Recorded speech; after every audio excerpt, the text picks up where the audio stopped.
Hi friends, welcome to నివేదిక. Pahalgam attack మనందరికీ తెలిసిందే. మొన్న 22 ఏప్రిల్ జరిగింది. అంటే ఈ వీడియో రికార్డ్ చేసేదానికి ఒక 48 అవర్స్ ముందు 48 అవర్స్ ముందు.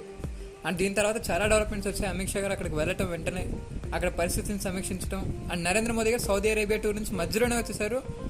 ఈవెన్ తో ఇంకా చాలా ప్రోగ్రామ్స్ అక్కడ పెండింగ్ ఉండగానే అండ్ వచ్చి రాగానే అజిత్ దోవల్ గారితో, జయశంకర్ గారితో వెంటనే ఎయిర్పోర్ట్లోనే రివ్యూ మీటింగ్ చేశారు. అండ్ సాయంత్రం జరిగిన CCS మీటింగ్లో చాలా ఇంపార్టెంట్ డెసిషన్స్ తీసుకున్నారు.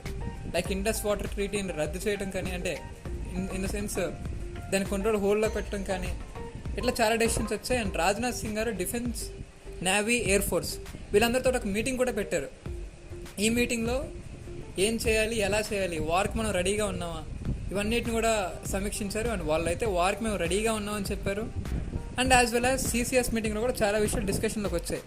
ఇవన్నీ మనం లాంగ్ వీడియో ఉంటుంది కింద, ఆ లాంగ్ వీడియోలో చూసి తెలుసుకుందాం. Thank you.